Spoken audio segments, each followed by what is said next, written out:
California is stepping into the ring as it dips into the millions of dollars it approved in a legal war fund to go after Trump in a lawsuit claiming that Trump's tariffs are unconstitutional. All of this coming at the time that Federal Reserve Chair Jerome Powell is sounding the alarm about these reckless tariffs. My name is Dina Doll with the MeidasTouch Network. Let's break this down.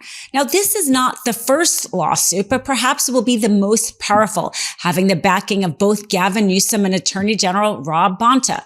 They are arguing in court that Trump's tariffs are unconstitutional because under the Constitution, it is Congress and not Trump as president who can impose such tariffs. Now, this is a very similar argument that we have now seen in a few places.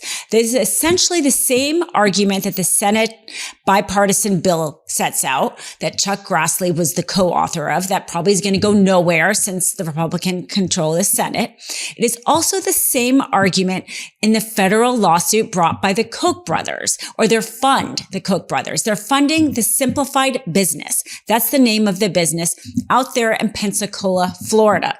Whether or not that judge will be as friendly, let's say, to the legal argument is unclear. On the one hand, you would think that they were trying to do some forum shopping, and even though it's in Florida, perhaps this will be in an area that will have a friendly judge. But certainly here in California, where this lawsuit is filed, the Ninth Circuit, which includes California, is known as the circuit to be most, let's say, friendly to arguments such as progressive arguments, pro-democracy arguments, certainly something like this where the president is trying to overstep their authority. The place you want to file a lawsuit like this is here in the Ninth Circuit, because not only will you have a district judge who may be more receptive, you may, depending on the jurisdiction it was filed, have a judge that isn't, but more likely to be receptive. But then you also have the Court of Appeals. The Ninth Circuit in general is much more liberal and much more likely to uphold that district judge ruling. So this is the best bet, let's say, to get a favorable ruling reining in Trump's very reckless tariffs.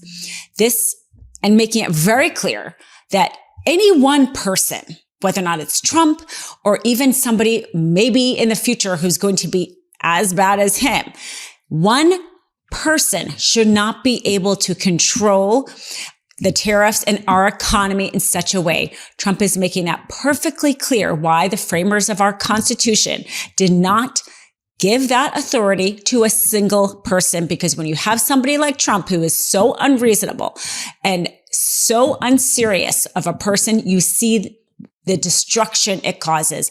So that's why Congress has the power under the Constitution. The state of California stepping in, using their legal training, the backing of the legal fees that they had set aside, the millions and millions of dollars they set aside ready to fight Trump, and in a jurisdiction where they may more likely prevail. Of course, with any lawsuit, the party bringing the lawsuit has to prove standing, that they are affected by the action they're suing over, that they are damaged by the action that they are suing over. California can, of course, prove that very easily. California is the largest importer and the second largest exporter among all the states, clearly being impacted by these unconstitutional tariffs. Its economy is bigger than that of all but 4 countries. And of course, Mexico, Canada, and China are California's top 3 trading partners. So all very clear that California has standing and that California will be damaged by the continuation of Trump's unconstitutional tariffs. And here, them having, as I said, an unlikely partner, and that this Republican-based lawsuit in Florida also going on because the Koch brothers, their fund, wants to also stop Trump's tariffs. And Federal Reserve Chair Jerome Powell making it very clear why it is so important for California to be able to succeed because of how chaotic Trump has been. Powell, in his speech that he gave, said about these tariffs that, quote, "These are very fundamental policy changes. There isn't a modern experience for how to think about this." This is coming from somebody whose job is to think about this. It is his job to regulate the monetary policy of our entire country, the biggest economy in the world. His sophistication, his experience, the few people in the world who can do his job.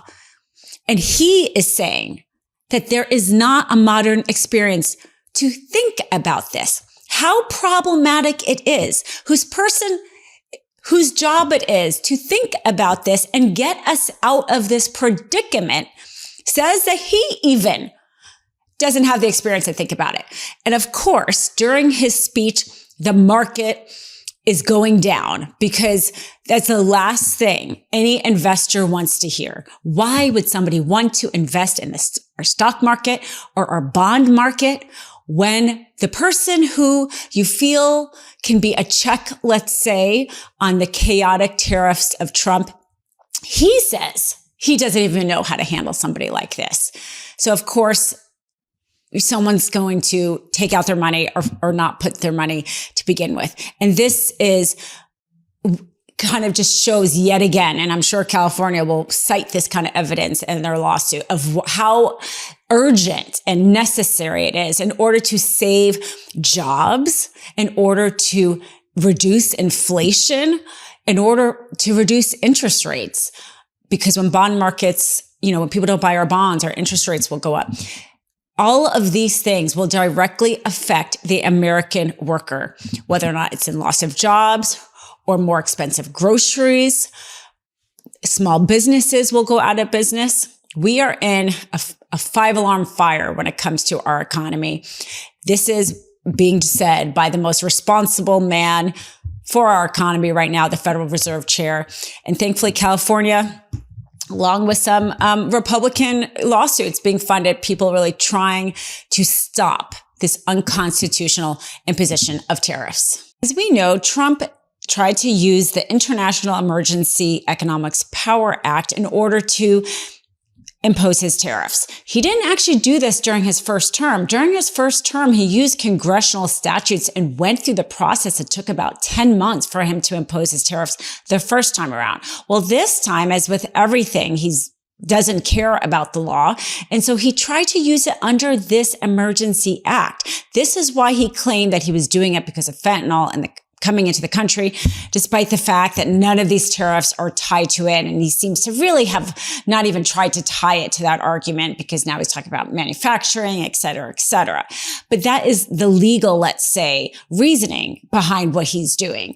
And so the lawsuit, the California lawsuit, goes into detail of why he does not have authority under that act. And interestingly, they talk about the history for how that act came to be. And as with a lot of these acts that we're seeing actually used in court to rein Trump in, it has to do with Watergate and Nixon and all of the corruption then. A lot of congressional acts were, came into effect in order to rein in an executive abuse of power. And they said that that was the purpose of that act. That act was called the Trading with the Enemy Act. And it was first imposed in 1917. And the lawsuit says that successive presidents basically abused that act by declaring a national emergency. They said essentially from 1917 until the present, which was around 1970s, when they decided to, let's say, clean things up. And when they did that, they amended that act and made it clear that a national emergency no longer existed. And then they enacted the second act that Trump is now trying to use to impose his tariffs. But under this new act, they made it very clear what kind of economic transactions the president can do under it. And tariffs was not one of them. Essentially, they can do things like sanctions. When they want to sanction Russia, let's say, they do it under that emergency act, but they cannot impose tariffs. There's a very clear list of what they can impose, and tariffs is not one of them.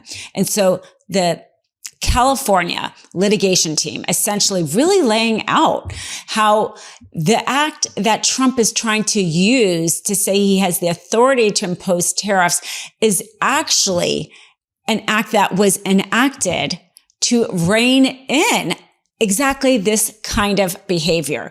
Very strong argument that they're going to be using in court. My name is Dina Doll with the MeidasTouch Network. We will continue the developments on this case and others.